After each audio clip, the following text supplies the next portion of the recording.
नमस्कार, मैं हूं कोमल सिंह और आप देख रहे हैं पार्थ इंडिया न्यूज। आइए नजर डालते हैं इस वक्त की खास खबर पर।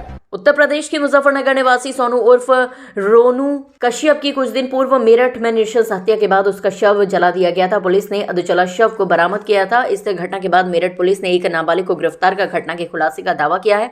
वहीं पीड़ित परिवार से मुलाकात कर उन्हें ढांढस बंधाने के लिए मंगलवार को नगीना सांसद चंद्रशेखर आजाद मुजफ्फरनगर पहुंचे, लेकिन पुलिस ने उन्हें रास्ते में ही रोक दिया।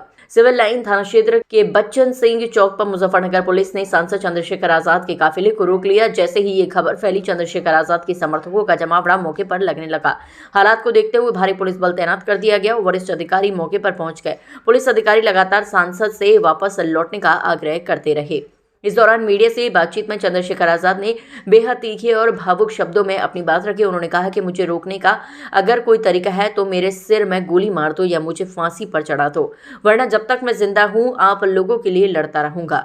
उन्होंने कहा, मैं किसी राजनीतिक प्रदर्शन के लिए नहीं बल्कि एक दुखियारी माँ और रोती हुई बहन के आंसू पोंछने जा रहे थे, जिनका कमाने वाला बेटा अब भाई जिंदा जला दिया गया है। सांसद चंद्रशेखर आजाद ने सवाल उठाया कि अगर पुलिस ने मामले का खुलासा कर लिया है और आरोपी को पकड़ लिया है तो फिर उन्हें पीड़ित परिवार से मिलने से क्यों रोका जा रहा है। उन्होंने कहा कि यह घटना मेरठ की है, मुजफ्फरनगर में कोई तनावपूर्ण स्थिति नहीं है, फिर भी उन्हें रोका जा रहा है। चंद्रशेखर आजाद ने आरोप लगाया है कि उत्तर प्रदेश में दलित, पिछड़े और अल्पसंख्यक समाज के लोगों के लिए न्याय की आवाज उठाना जैसे अपराध बन गया है।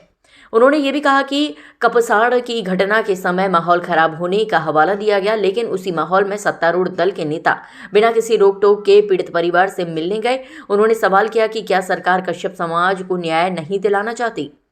चंद्रशेखर आजाद ने मांग रखी कि सोनू कश्यप के परिवार को 50 लाख रुपए का मुआवजा दिया जाए, एक सदस्य को सरकारी नौकरी मिले और पूरे मामले की सीबीआई जांच कराई जाए। उन्होंने कहा कि वह एक वकील, सांसद और कानून में विश्वास रखने वाला व्यक्ति है, लेकिन आज उन्हें ऐसा महसूस हो रहा है मानो वह अपने ही प्रदेश में छूत बन गए हों। अंत में उन्होंने मीडिया से अपील करते हुए कहा कि लोकतंत्र के चौथे स्तंभ के रूप में पत्रकार ये पूछे कि उनका अपराध क्या है। क्या किसी माँ के आंसू पोंछना, किसी बहन का हाथ पकड़कर उसे न्याय का भरोसा देना गुनाह है? जो मुजफ्फरनगर में कोई किसी के दुख में शामिल नहीं होने जा सकता है। भाई पुलिस का काम है अपराध रोकना, किसी के दुख को जो कोई बांटने जा रहा है उसे रोकना पुलिस का काम नहीं है। मैं सोनू कश्यप जी, जो जिस भाई की हत्या हुई है, जिसको जला के मार दिया, उस माँ को मैंने तड़पते हुए देखा, उसकी बहन को मैंने बड़ी को तड़पते देखा। उन्होंने कहा कि हमारा अकेला सहारा था, वो हमसे छीन लिया। मैं भाई का फर्ज निभाने के लिए, उनके आंसू पूछने, एक बेटा बनने के लिए वहाँ जा रहा था। ये मेरा फर्ज भी है। चुनाव के समय तो हर कोई जाता है वोट मांगने के लिए, तमाम तरह की मीठी मीठी बातें करने के लिए। दुख में जो साथ खड़ा वही अपना होता है। मैं अपना होने का फर्ज निभाने जा रहा था, मगर मुझे पता लगा कि यहाँ अचानक से हमारे सम्मानित जो अधिकारी, उन्होंने ट्रैक्टर ट्रॉली रोक के वो मेरे सामने आ गए। अब वो मुझसे कहना कि आप नहीं जा सकते। मैं ये पूछना चाहता हूँ कि भाई क्यों नहीं जा सकता हूँ? घटना यहाँ की नहीं है, घटना मेरठ में हुई। क्या किसी परिवार को उत्तर प्रदेश में, जो पिछड़े वर्ग का परिवार है, कमजोर वर्ग का परिवार है, क्या उसको सांत्वना देना भी अपराध हो गया?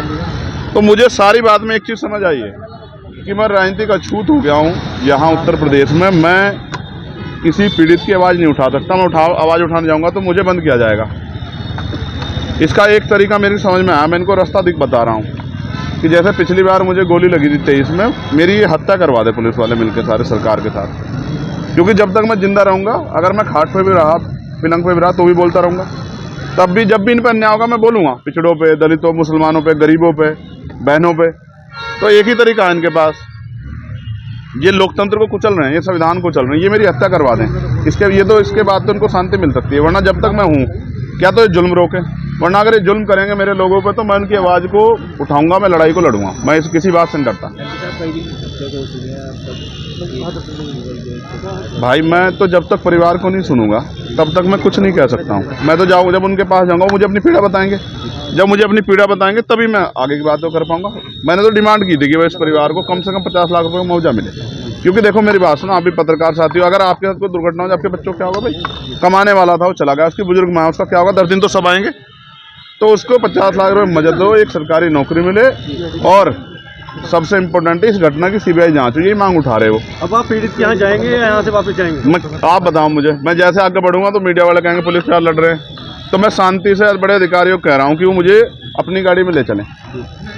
मोटरसाइकिल पे ले चलें, मैं अपने सब साथियों को वहीं रुके, मैं अकेला आदमी जाके उनकी बात सुन के और उसको आगे आपके सामने बता दूं। इसके अलावा बताओ रास्ता क्या है लोकतंत्र में? अगर लोकतंत्र में चुनावा प्रतिनिधि जनता के बीच नहीं जाएगा, औरों की दिक्कत है कि नेता जाते नहीं है, मैं जा रहा हूं तो मुझसे दिक्कत ये है कि वो क्यों जा रहा है, तो भाई और लोगों की मदद नहीं करना चाहिए, मैं तो करना चाहता हूँ, तो मुझे फांसी चढ़ा दो, यही रास्ता है। मेरा कोई अपराध हो तो आप बता दो भाई, मुजफ्फरनगर के पत्रकार साथी, मेरा कोई अपराध हो तो क्या किसी के दुख में जाना? कल आपके कुदरत न करे आपके यहाँ दुख हो जाए, अगर आपके यहाँ कोई दुख में आता है उसको रोक लिया जाए, कैसा संदेश जाता है? तो जाएंगे लौटेंगे। यार मैं आदमी बड़ा स्पष्ट हूँ, मैं कानून का पालन करता हूँ, संविधान का।